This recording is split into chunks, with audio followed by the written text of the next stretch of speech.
Ebusuafo MPP omo MPs no asanso aye press conference na I've lost count, but me just say we ebe about the 50th press conference awon aye. And this time around they were talking about Accra a flood you know. Na yebeko ni akwa akotie. This video is kindly sponsored by Corporate Logistica. Omo ye vehicle management company ewo Ghana ha.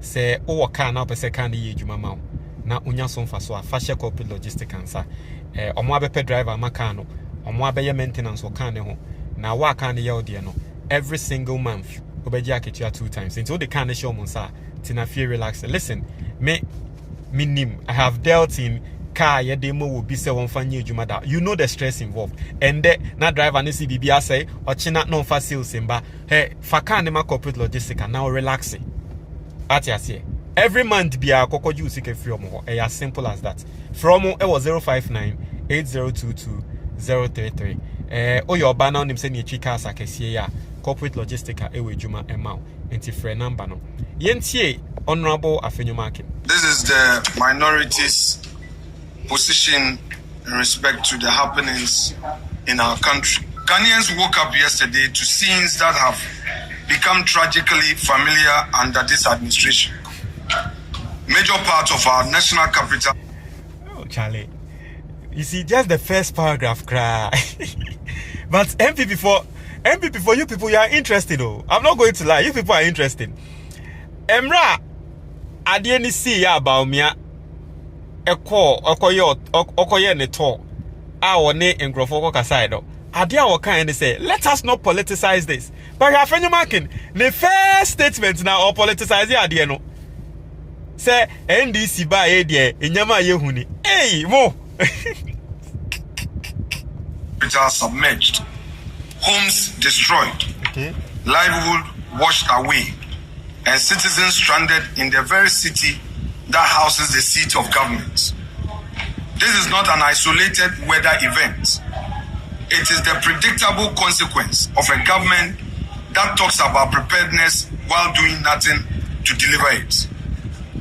Today, we find ourselves a nation in mourning. Ladies and gentlemen of the press, before anything else is said, we must pause. Behind every flooded street and every submerged home is a family whose world has been upended overnight. Tonight, somewhere in this city, a mother is sitting by a hospital bed, holding the hand of a child she nearly lost. Tonight, somewhere else, a husband is searching for a wife who has not come home. Somewhere, a father is standing in the wreckage of a shop he built with his own 2 hands over 20 years, watching everything he worked for float away in brown water. These are not statistics. These are our people. Ghana is still counting on its losses, and we fear that what we know today is only a fraction of what we still come to learn in the days ahead. To the families who have lost loved ones, to those keeping vigil beside hospital beds, not knowing whether their relatives will recover, to the traders and artisans and ordinary working Ghanaians who have lost everything they spent a lifetime building. We, the MPP minority, feel your pain. We are your neighbors, your relatives, your constituent too, and your grief is our grief. We hold you in our prayers tonight and in the days to come. But our compassion does not end with words of comfort. We make this solemn promise to every Ghanaian touched by this tragedy.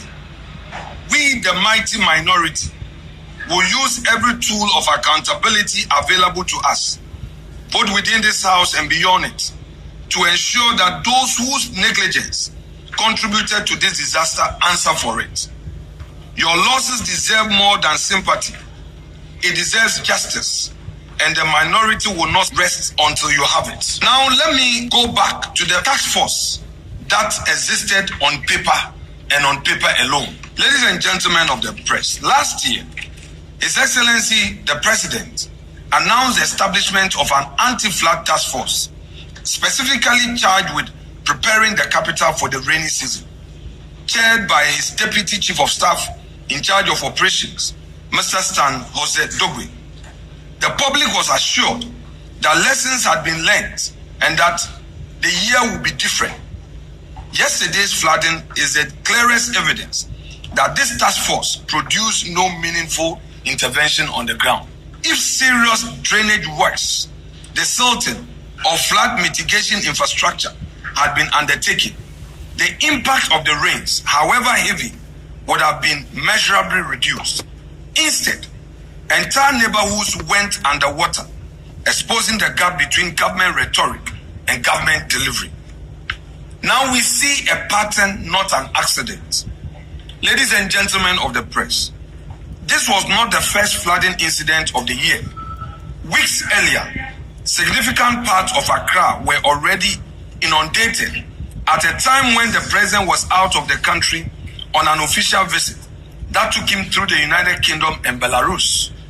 On his return, rather than point to work already completed by the task force, the president called for a fresh presentation and mapping of affected areas. The government that had genuinely prepared for the rains would not need to commission a new assessment after the damage had already been done. The need for an after-the-fact presentation is itself an admission that no adequate plan existed beforehand. Sanitation policy without a plan. We note that this government has announced a sanitation policy without a plan.